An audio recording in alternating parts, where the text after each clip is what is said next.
The following is a podcast from a qualified senior care provider heard on the Answers for Elders radio show.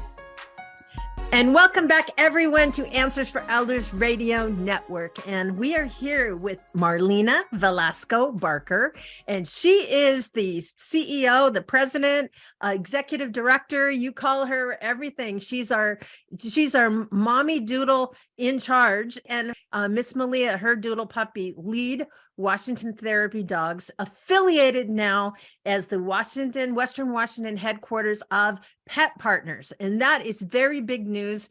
And certainly I am just blown away, Marlina, by what you've accomplished in this short period of time.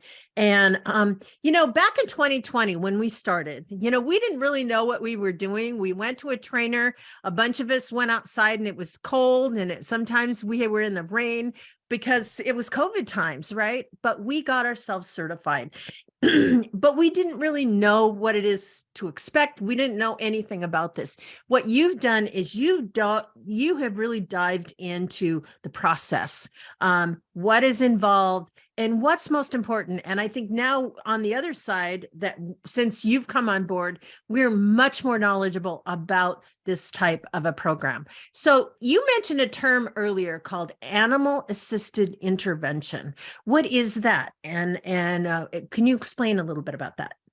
Sure. Yes, I'd love to talk about that. So, way back when Pet Partners was actually called Delta Society, they were a group of people that wanted to research that benefit or connectivity between human and animal. Mm-hmm. It's that very special bond Mm-hmm. that humans and animals make. And so really all of this started from that. So the science of, or the research in AAI, animal assisted intervention, really was born from, just wanting to know more about that special connection.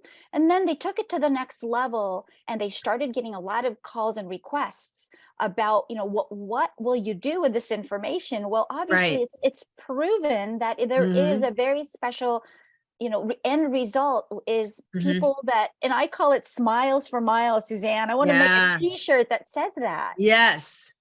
So, and here's the thing. So you obviously have uncovered a lot of science, and certainly our listeners, if you're interested in that, please reach out to our website. We're happy to give you that information.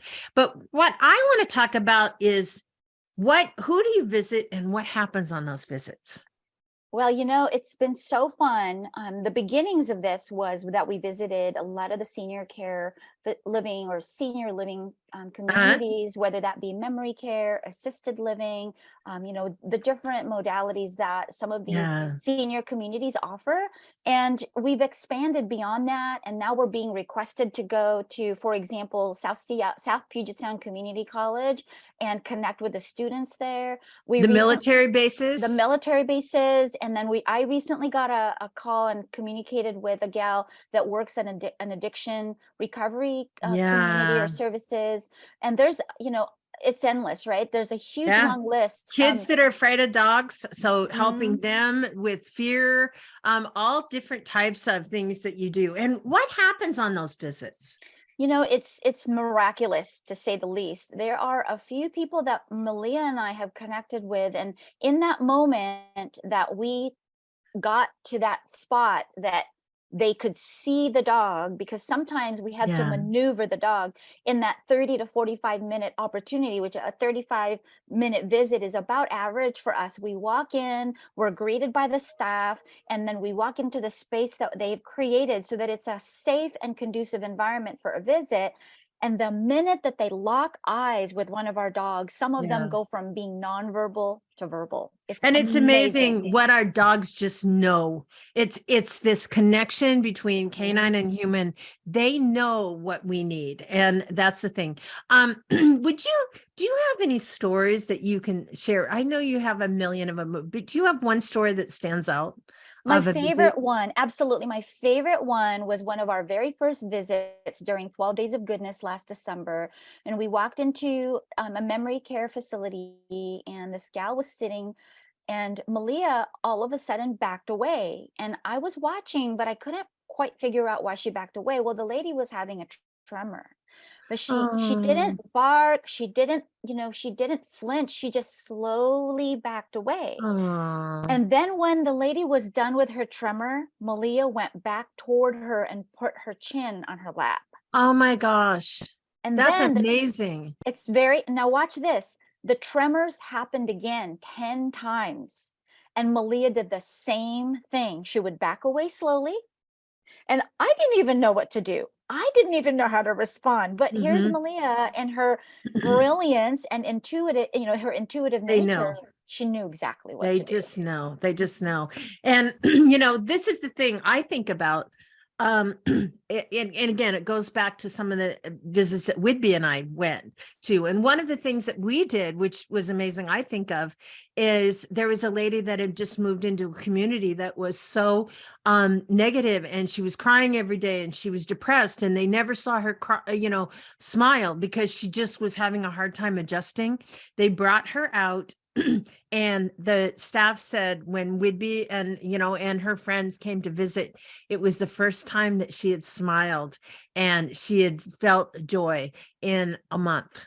So that's the thing I think that we see all the time. And certainly during the pandemic, when there was all this anxiety and everything like that, we saw so much calmness and peacefulness. And I think the joy that we get in our hearts. And I think that's one of the things that, to sign up for a therapy dog team, yes, our dogs get a lot of it out of it. Dogs need a job.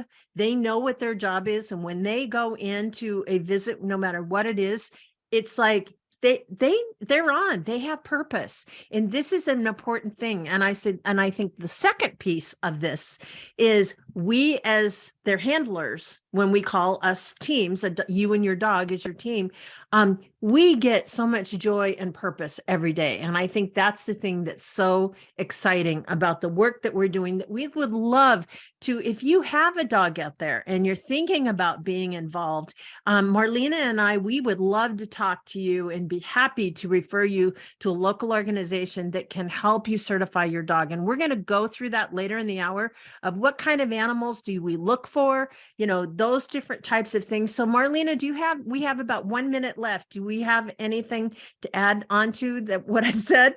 Sure. No, so, as you have stated already, therapy dogs are used to bring that comfort and joy.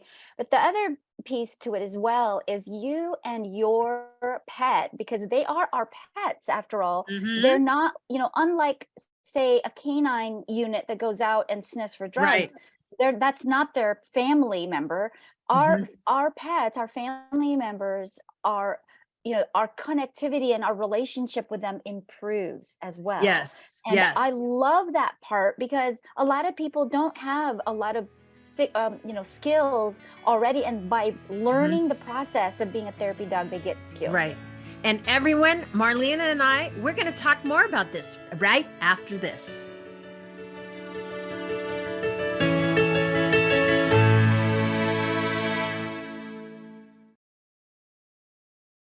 We at Answers for Elders thank you for listening.